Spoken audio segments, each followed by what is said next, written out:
boys, here we go. I'm kind of scared. So, the crank in this thing is for sure shot.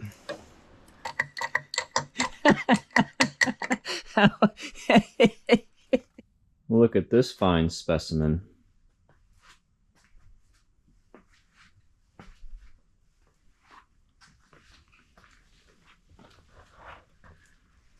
Articat 500.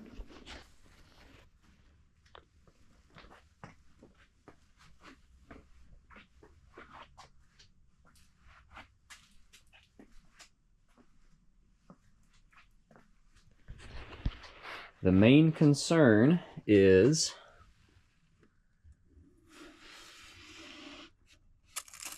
this. So we have a damaged and repaired outer case, a chunk broken off the inner case, and that's at least our starting point. I don't know much about it. Get it running, make sure it seems reliable, and that's about it for now. So we do have, this is the inner and outer case. We have toggle switch.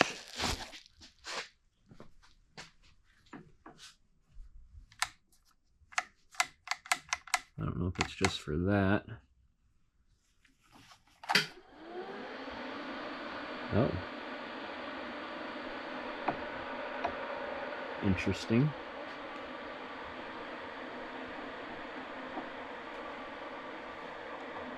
Huh. The button doesn't work. That's not neutral. You know what? It's probably a good thing. Let's not push the button right now. Let's get that not in a bind. Then we'll push the button. And we have, what we got here? What is that? Is that like a throttle cable or a choke cable?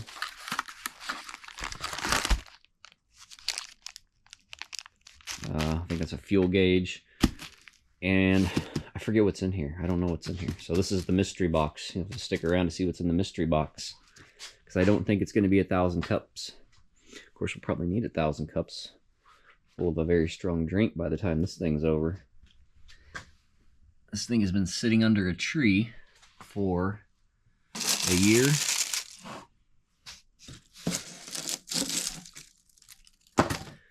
First thing we're going to do is do some vacuuming. Then we'll pull this cover off.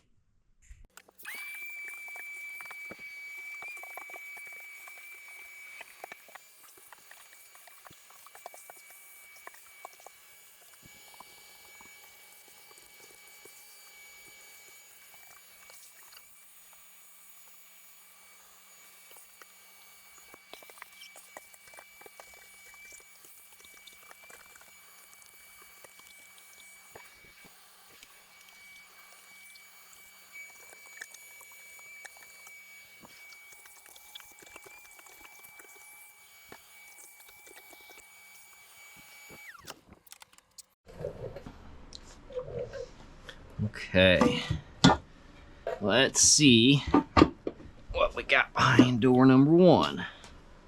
I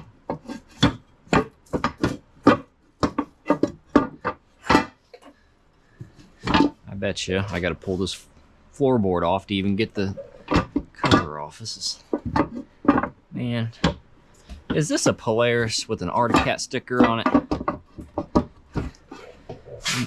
Engineers must have been drinking at the same bar. Okay, let's pull this off. Would you believe that these are T27, not T25? So you better have bought the whole kit. Oh, that looks bad back there. The nut on the bottom is a 13 millimeter. I already hate this thing. Oh, goofball sizes.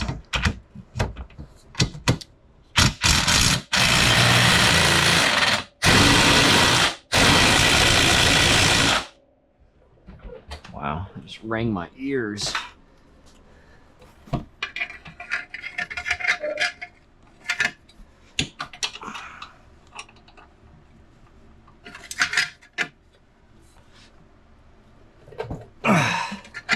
Come on, just snap off already.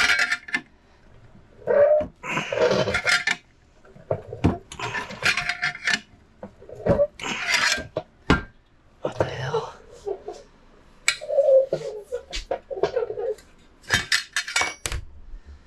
That is quite absurd.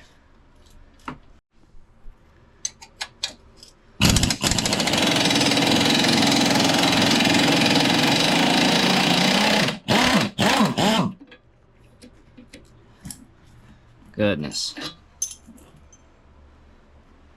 Oh, well, guess that explains it, huh? Just throw that down there. We're not reusing that.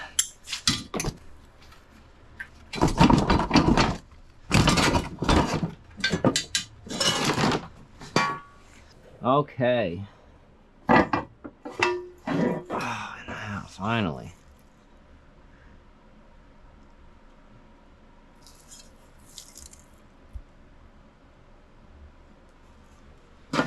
So, I wonder what happened.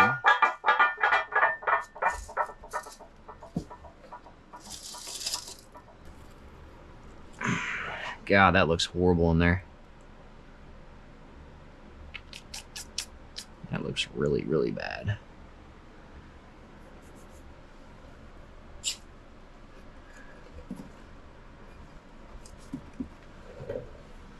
All right, more vacuuming. All right, now that we got that off, we're gonna give it a little poke. Maybe from this side.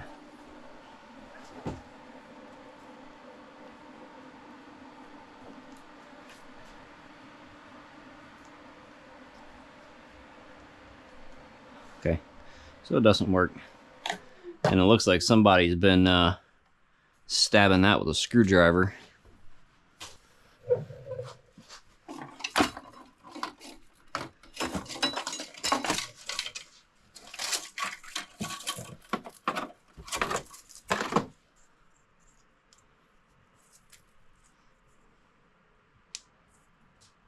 It's like a metal gasket with fiber around it. Well, what I want to do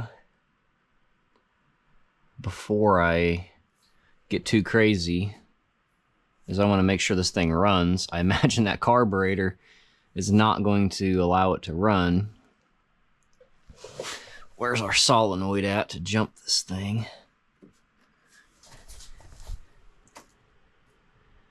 Oh, dear God. Okay, well, I am going to pull the back racks, pull the back plastic. I'm not going to try to fight that solenoid up in there. It's just nonsense. Looks like it needs replaced anyway. And then I guess I'll pull these front plastics. They don't look like they're on there too well, because I imagine this gas tank's going to need drained. The carburetor's probably going to need rebuilt. So I'm going to just start stripping stuff and get it down to the skeleton to where I can work on it easier.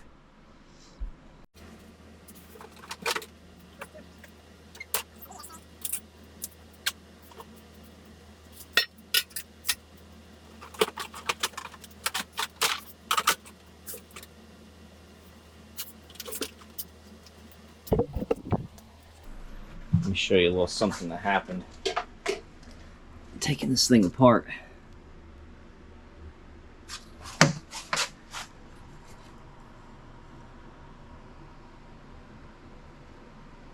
So we'll be snipping those and just doing like barrel connectors or something.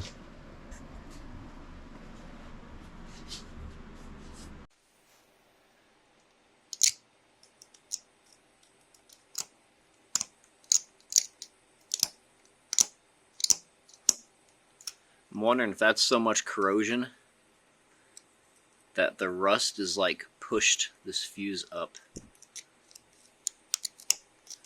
because I can't even scrape that off. That's literally, that's barnacles. Got barnacles growing on this thing.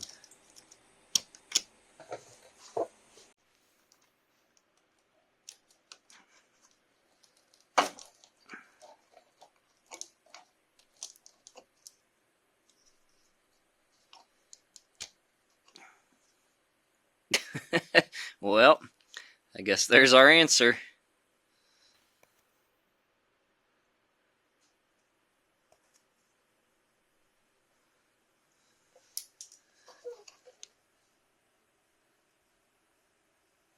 You can't even see anything in there. Oh my God. How do you think all of them got in there?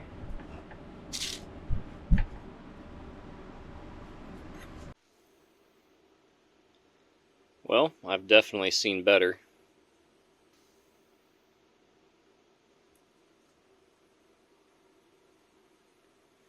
Can't say I've seen worse, though. And I don't have a bore scope right now. I broke it 2 projects ago and haven't replaced it, so can't peek into the cylinder, unfortunately. This is what we're gonna do. So we're gonna take this guy. Alright, she's in there. What do you think we ought to pour in there, huh? What do you think we ought to pour in here? Some penetrating fluid, some WD-40, some motor oil, some transmission fluid. I think we're going to go with that, the big shot.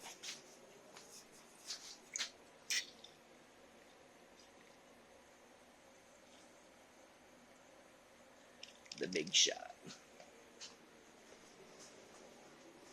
And then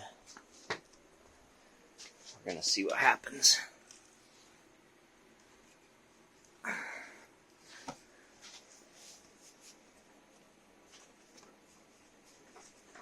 Oh, there it goes. Oh, I'm not very happy. There it goes, though. I guess I could probably get a socket on that and turn it the proper way. Alright, crank this thing over proper. Notice this. Just random wire. Wasn't hooked to anything. Got some hillbillying going on back here too. I'm not sure what that wire's to. Have to figure that out. A couple mysteries to solve. So I can prop you up right here on this tire. That's a crappy angle. But I just hold you like a little baby.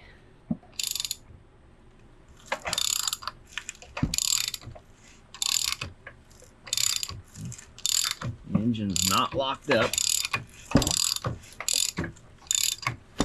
So let's see something, if we learned anything from our last project.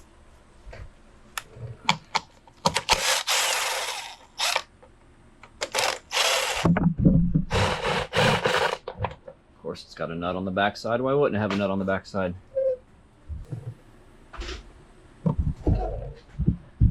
So if you saw my 6x6 video, what are we checking from now on first thing whenever we have any sort of clutch issue?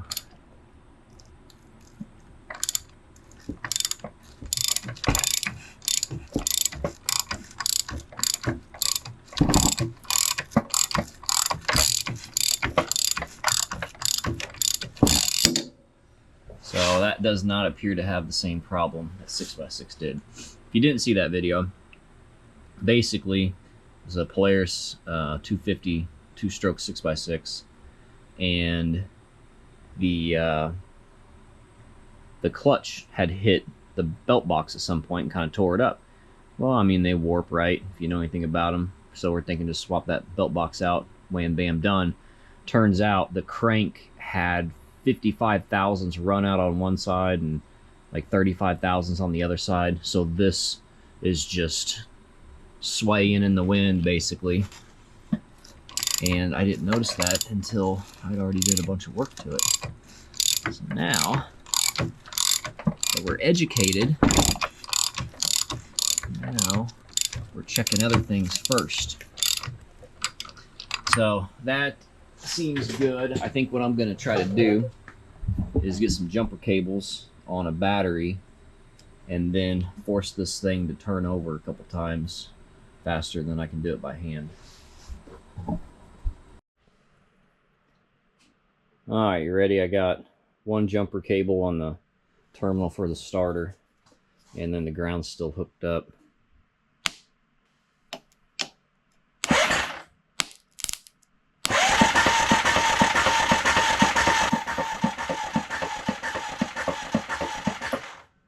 That don't sound good. That don't sound good at all. I'll get you a little closer, maybe.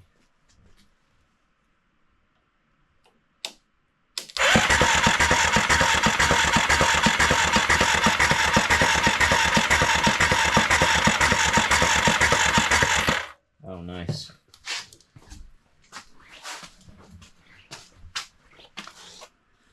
It's blowing rusty water out of here. Like that's water. That's not that the PB blaster. I mean, the PB blaster is mixed with it, but you can see how it's pooling up. It's water. All right, here's my next move. I don't like that clackety-clack sound. Like that sounds like a bad crank. So I'm going to pull this recoil cover off because I want to turn it over on this side because this side's hooked 1-to-1. It'll go back, it'll go forth, whereas that side only goes one way because of the one-way bearing. And then I'm going to try to, since I don't have a bore scope, I'm going to take like a screwdriver or something. I'm going to put it in there and I'm going to turn this back and forth very, very small amounts to feel for slop, and watch real carefully to see if the screwdriver is moving up and down when I do that, because if it's not, that indicates that there's slop in that rod bearing or wrist pin, one of the two. Now here's what we opened up to. Just rust, wet even. And water, I guess, settled. This one just snapped off. So that's lodged in there. There's no getting that out with an easy out or anything. That one's probably going to get skipped. But yeah, lots of rust. Okay, so we got just a rod in the spark plug hole, touching the piston. I'm gonna go down. All right, so there's like all the way at the bottom. I want it to start coming up a little bit right there. And then I'm gonna go back, okay? I'm gonna try to do this where you can see this. I'm going back, so it should go down, right? Should be going down, should be going down, should be going down. There, it's going down. So we have that much play before it actually starts connecting with that rod.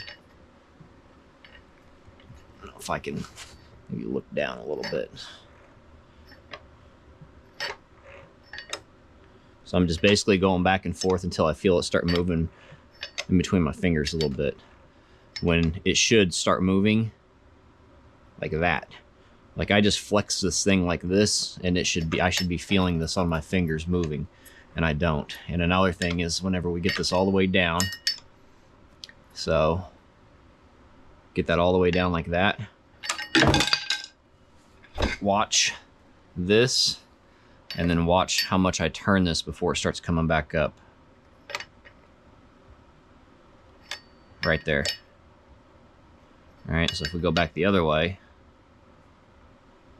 it went down just a little bit, and there it's like bottomed out at the bottom of the elliptical. And it should be coming up, should be coming up, should be coming up. It's not moving. There, I felt it move. So the crank in this thing is for sure shot. And I already talked to the owner, and he reminded me that this is the one he brought by here like a year ago and started it up. I've actually heard this run.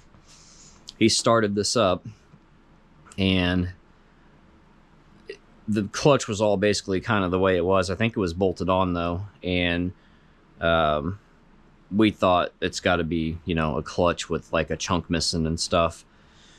And it's not a clutch. It's much worse than a clutch. But he said, let's do it. So now we go from doing a clutch to a crank. So now we are doing a big teardown. Oh boy, we're gonna find all kinds of neat stuff. One good thing that I noticed is I was looking at some of these bolts.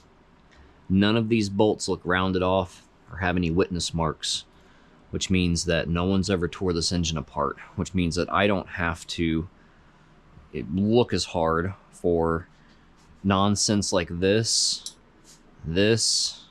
We got dryer vent looped up around here. I don't have to worry about that inside the engine. It's going to be pretty textbook rebuild, hopefully. And then we'll button up all of the other nonsense after we address the major concern. All right, I pulled this R-clip off of the linkage for the 4x4, and then we're gonna lift this up carefully because we already got broken plastic there.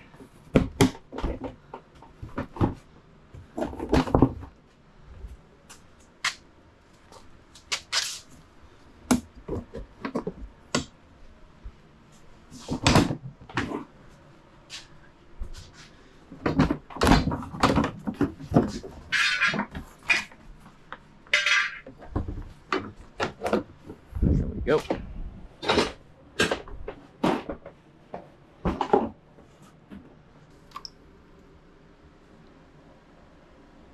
Who would have thought it'd be empty, huh?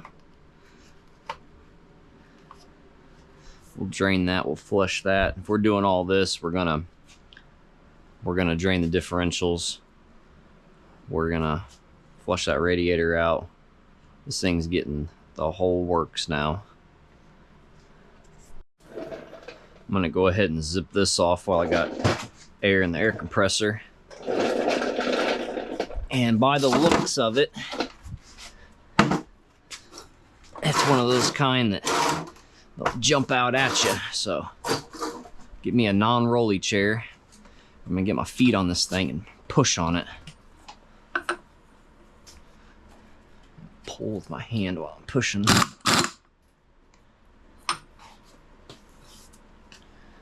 Okay, I'm gonna leave that nut on there. I think that this should be coming out right now. Okay. All right, I was wrong. It's okay to be wrong. So that carb boot was loose. I loosened the hose clamp up a little bit, but you can see the focus. There we go. You can just see how dirty that is. And then I come over here. Yeah, that's no good. I just broke one of these on that piece, which if you look at this piece, that was like put on crooked and mangled. Of course, actually now that I look at it, it does look like dryer vent. Of course it was crooked. But yeah, this one was just neglected. We'll see if this one comes off. I was thinking, what are the odds of that coming out, or that coming out, or this coming out? And then I noticed this whole airbox is broken. Luckily it's this style to where it's not sucking in dirty air. Yeah, that airbox is just straight up broken.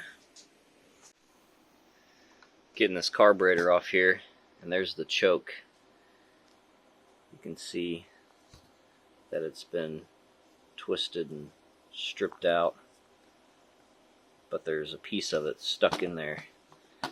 I can't just pull it out, so I'm gonna have to try to like dig out some of that stuff to where I can yank on that, get that to pull out. Okay, I lied. Those were just like cobwebs and whatever that is. I yanked it out. Check out how awful some of this is to work on. So I'm backing this nut off. It's 10 millimeter on this side and 13 millimeter on this side. So when I start backing this off, it's getting jammed onto this valve cover.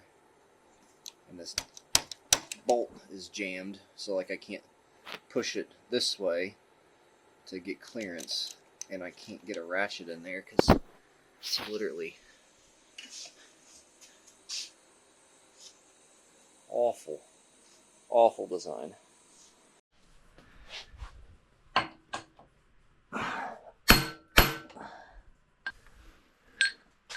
That thing is not moving. I'm wondering if it unthreads from the other side.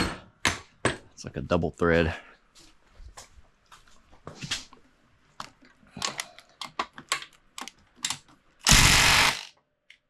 That's solid.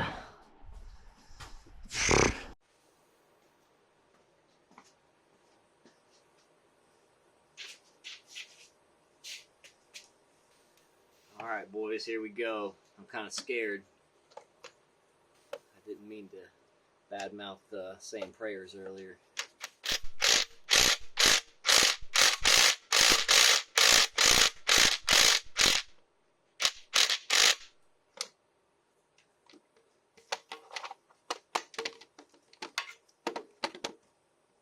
Of course.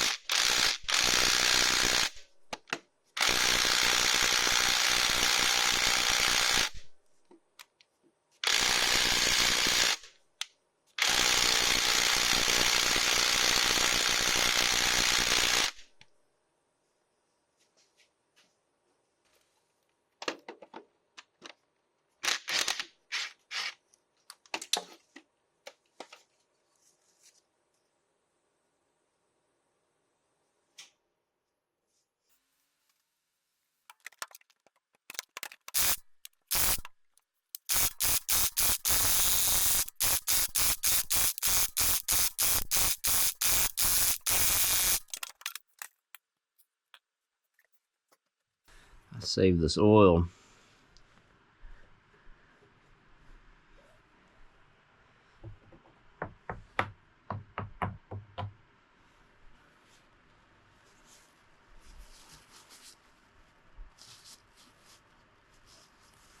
Definitely got a little bit of metal, but that could have been leftover. That is some dark, dark stuff. Let it drain slow and see if we see any kind of chunks of metal or anything, because this pan was relatively clean. I don't see anything standing out.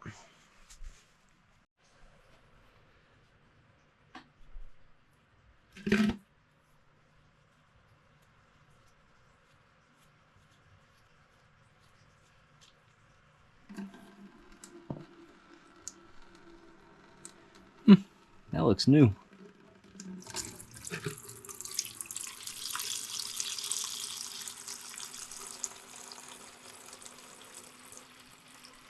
Wasn't expecting that.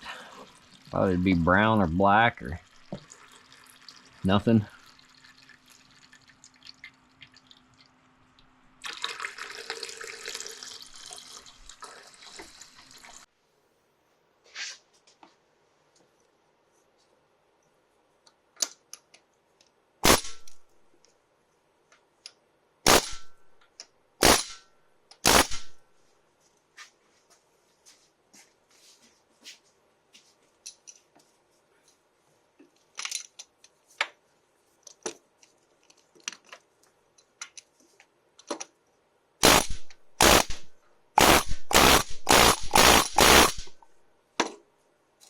I saw that mushrooming out.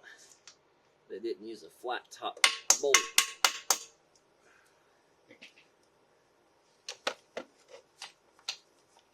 Like a flare on it.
got it.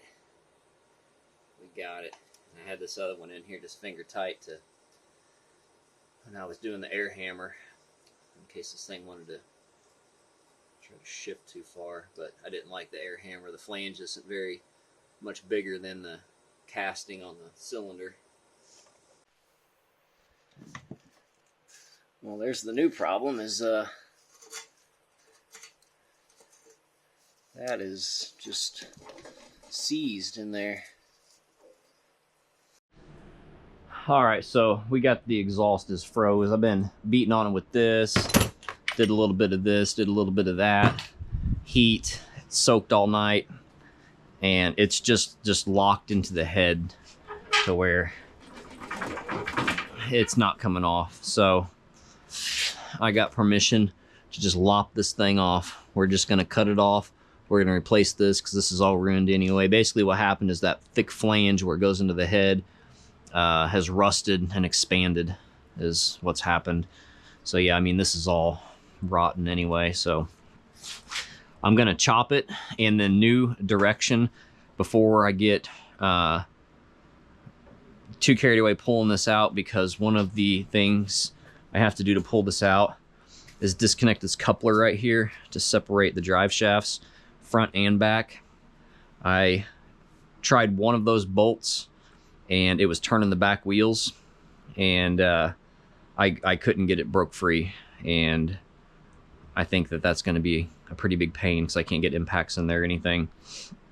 So before I do all that, I think I'm going to try to pull the top end off inside while it's still in the frame, just to verify that it's actually a crank and it's not the 1% chance that it could be a wrist pin. And the wrist pin didn't damage the top eyelet of the connecting rod. So we're going to do our due diligence, verify the problem with the least amount of effort, like as of right now, which is going to be basically, I might lop that last. I mean, I need it all solid to lop it, so that way the Sawzall is not trying to bounce it. But I don't know if I can just lift this off and kind of scoot that or whatever. Maybe we'll do that first. And then, like I said, I want to see in hand, I want to see that connecting rod at the lower end have slop before we commit to pulling the rest of it. All right, so here's the step-by-step teardown. I don't know how well all this is going to look in post-edit, but pulled this plug. We got a line. There was no T or anything else, just there was a line. That was it. And I got the line lined up, assumingly top dead center. I put the thing in the spark plug hole. It feels like it's at the top. The next step, we're pulling this center bolt out of the timing chain tensioner. Sometimes them have a spring. On this particular model, this is the kind you stick a little flathead screwdriver in there and twist, and they're like self-adjusting. So what we're gonna do is, I got these cracked loose already. We're gonna pay attention to how far this comes out before it's not under tension anymore. See, it's backing itself out right now. And this is gonna tell us how wore out that timing chain is. We're gonna replace it anyway, but in the event that we weren't, this is gonna tell us how wore out it is. So the fact that like it's got that much tension, it's springing out that far, what that means is if that chain was loose, then it would easily be able to push that tensioner in, and this would just bottom out basically. So if this thing was like bottomed out, then you'd have a problem. But since it popped out that far, that means that that's how far in that this thing could push out. Let me grab a little screwdriver and I'll show you.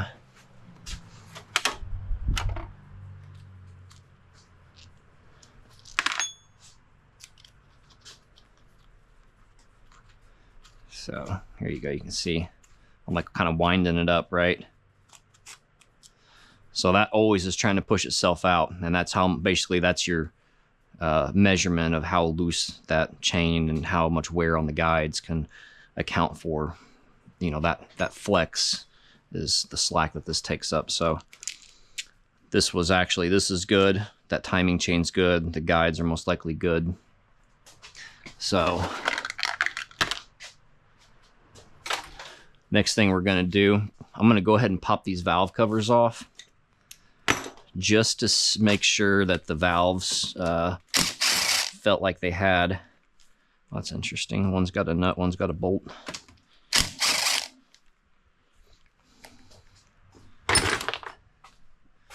Probably need to keep this handy. After you crack stuff loose, you gotta blow it off a little bit once in a while. Huh, how about that? So, see, I can move them. It's good. You want to be able to move them.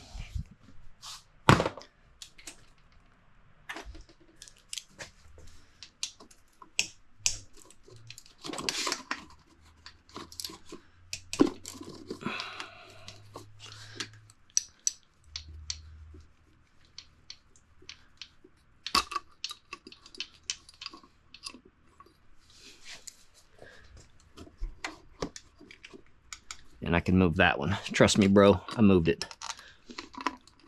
So we're gonna put these back on.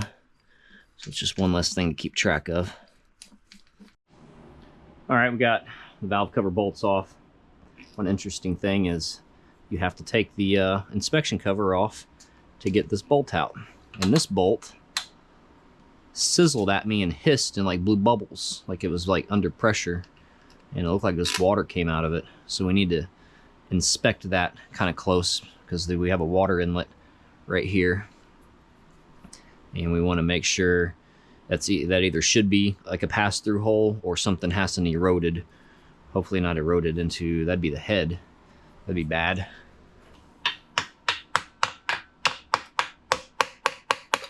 Just give it some little baby taps.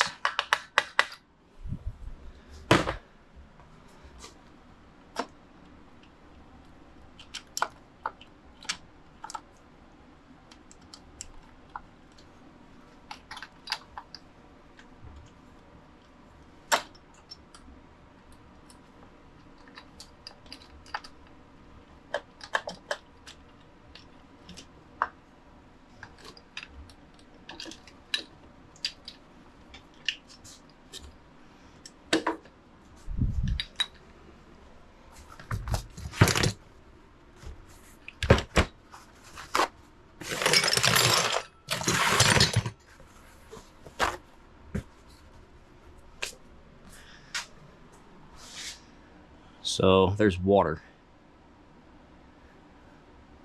There's a droplet of water right there.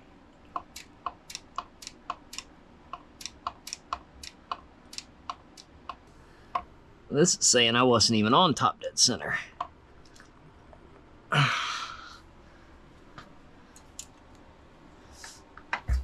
Let's just push the, all right, put the lobes down. It should be somewhere like here-ish.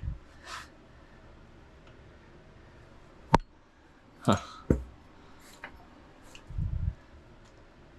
Huh, well that cam doesn't even have any marks. That's pretty cool.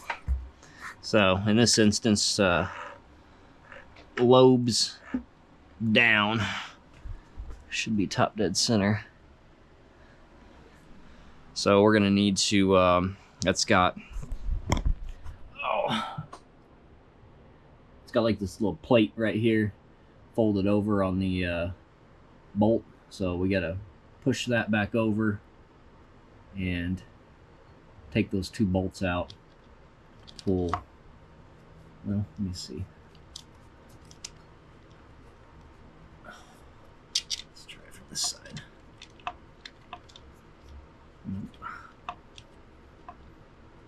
If that cam chain was a little bit more wore out, we might have been able to. All right, maybe if I get two hands, I can slip this off of here. We can slip that camshaft off. I'm gonna get a piece of speaker wire for that to keep it from falling down in there. If it did fall down in there, no big deal. You just need a magnet. Okay, I was able to get that out without having to unbolt it.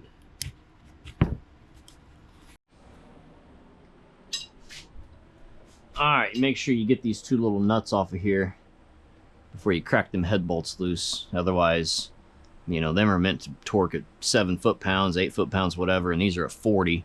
And if this thing springs up a little bit, then you got like 40 foot-pounds worth of tension decompressing on them little bitty bolts, and that'd be no good. So let's see what kind of happy noises this thing makes whenever they crack loose. Not quite as intense as I thought it would be.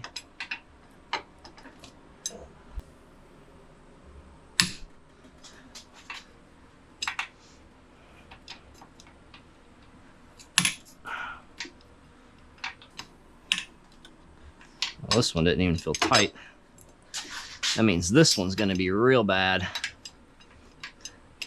Yep, you know how I know it's going to be bad? Because I can't even get the socket on there.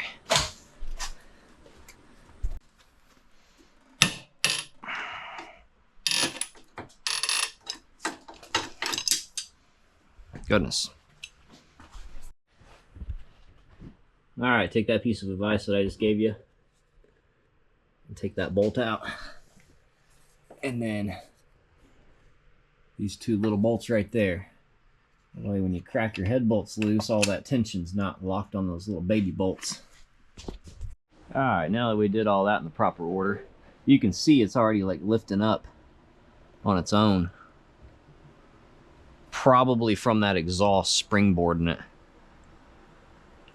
Which, that reminds me, I need to go ahead and break that connection there, because we might wiggle this out with that head pipe on, but we're not wiggling it out with the head pipe and the muffler. All right, did you come for the carnage? Oh, for the destruction? Ah, it's not even gonna break. And a letdown. It's just spinning.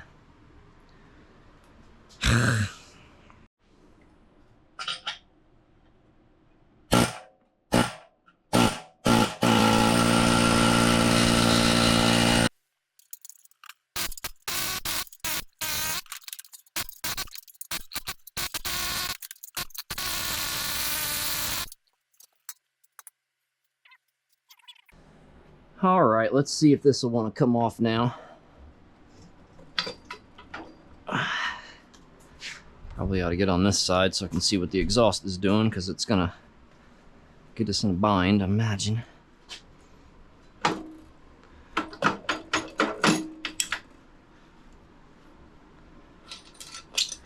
me go ahead and get rid of these.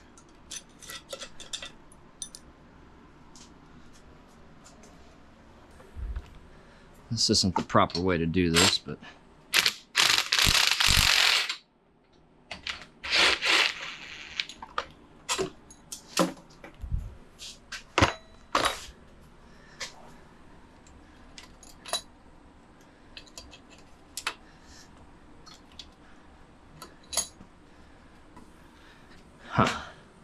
all right, I guess we're gonna pull that one out the same way if we can even get an angle on it.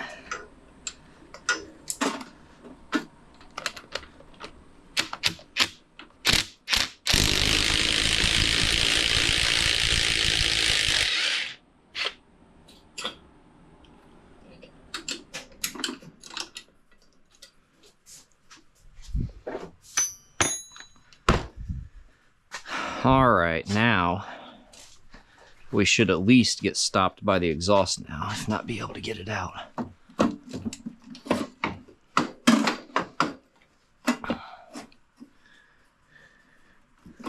Look at that piston. And it's pissing. Ugly piston and it's pissing.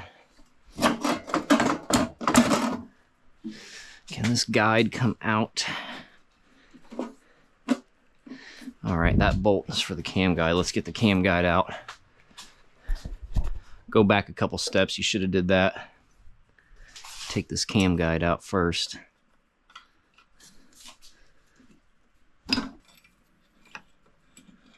Like that.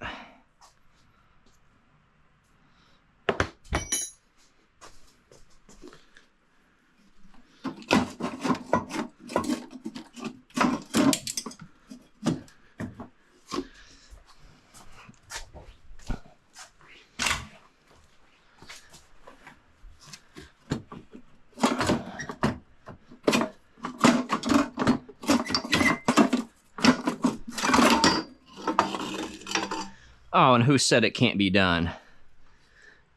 Oh, geez.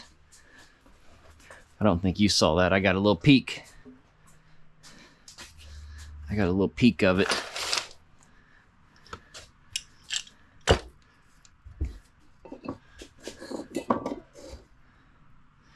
Look at that. Ho, ho, ho. Ho, ho, ho, ho, ho, ho. Yikes. Yikes. And we can see that exhaust.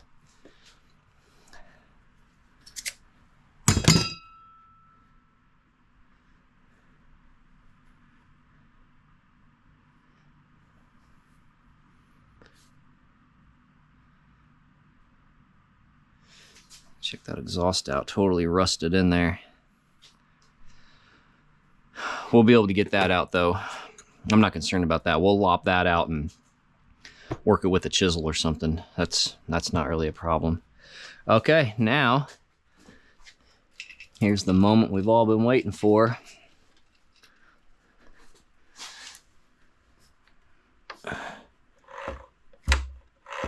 Here it is. You see it?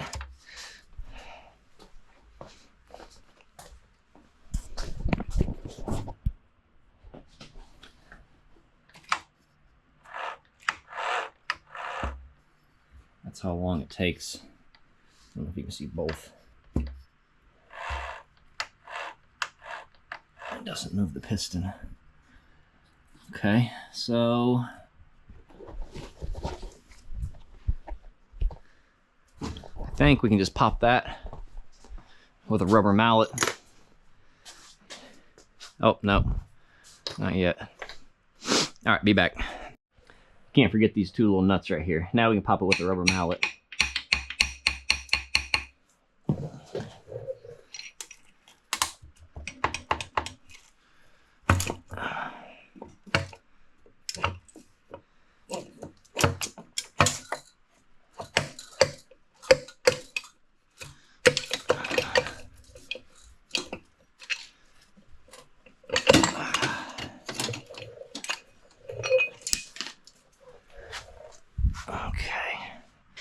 Yikes. And this looks like it's Nicosil because it doesn't have a sleeve. Let's put that there for a second. All right, who's ready for that money shot? Oh, who's ready for the money shot?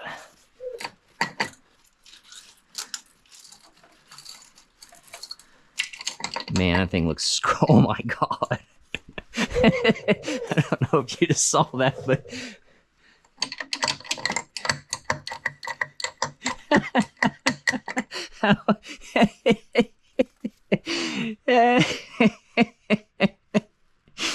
oh man, that's a good one. That's a good one.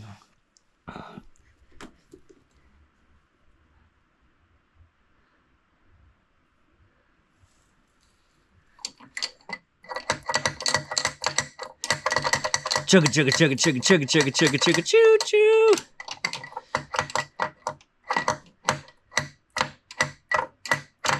So that was the slop. Here's how I'm breaking these loose. I got two loose. Basically roll this thing so it's trying to forces itself to twist. So all three of those are broke loose now. All right, quick recap of what I've done. Got the couplers disconnected. I got the motor mounts loose. I had to drop the skid plate to get to this back bolt. And I have a seized motor mount. That 1/2 inch impact isn't even like breaking it loose and spinning it. All right, it started to move, but it doesn't seem very happy. I'm almost questioning if it's bent in there and it's ready to, you know, break the case, but I can't do nothing to prevent that, you know? So she's primed all the way up to 125 right now.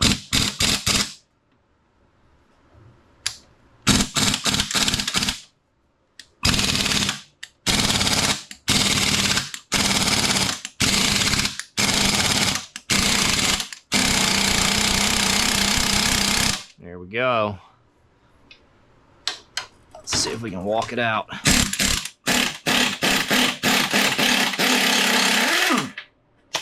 She ain't gonna walk out, is she?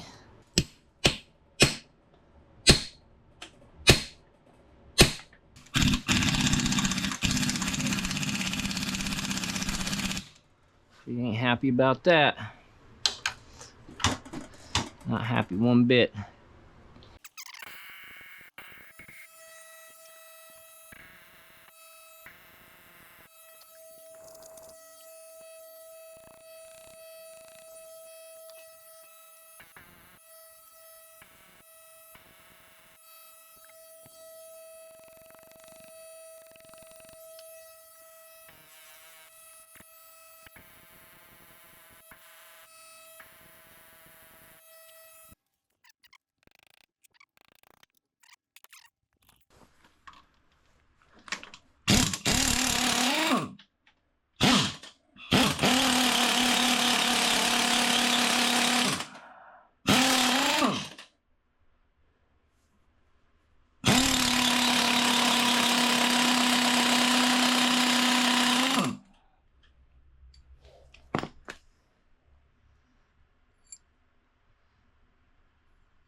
Why?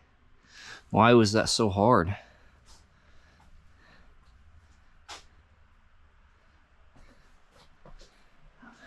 I mean, if it's bent, it's not bent enough to make that much of a commotion. Let's see if I ruin these threads or not, because I looked for a nut to put on there and I realized I didn't have any because they're like a fine thread. Here's the way you fix that. You get a pair of vice grips for this end, a chrome socket on a swivel for that end.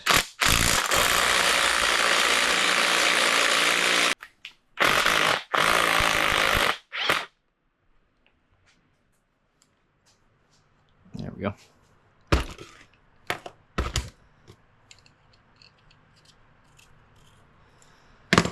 Holy shit.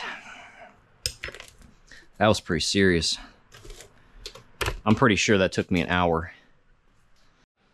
I was seriously getting to the point of, with the spacer, I had it pushed in, you know, that far, and it was like stuck and I couldn't come back out. It wouldn't go in. And I was thinking, take a skid plate off the rest of the way, and then I would just cut that frame tab off the frame. And then when I could get this thing out of the frame, I could like tip it on its side or something and get it at different angles. I got a press in there. I'd get the bolt out somehow and then just weld that tab back on the frame. Right? No big deal. But holy moly, it's done now. So this thing should be ready to pull. We got the electrical connectors undone. As much stuff out of the way as I think that I can get. I might try to take this little boot off. Yeah, I might just leave it on there. Couplers are undone. I did notice something while I was getting in here. The skirt on this piston's broke. It's broken right there. That's a frowny face. And then it's broken on this side too. Since there's so much extra movement, this thing comes down and there's a precision tolerance where it's coming down, you know, when the rod's going in an elliptical fashion. And when you got that much free play, things touch. So we'll need to look for those pieces inside the engine when we split it. All right, here's the plan. Lift this up and put it on there. That's the plan.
Come on, you son of a bitch.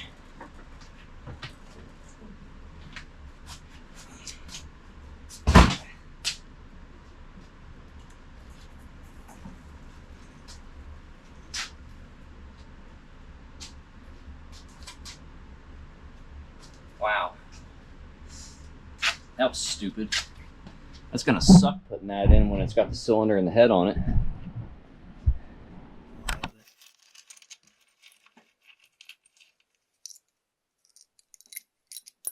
Little alms for the poor. Put some pennies in my cup. I was gonna stack everything in here and see what we had at the end, but I don't know if that's big enough. God. What is that?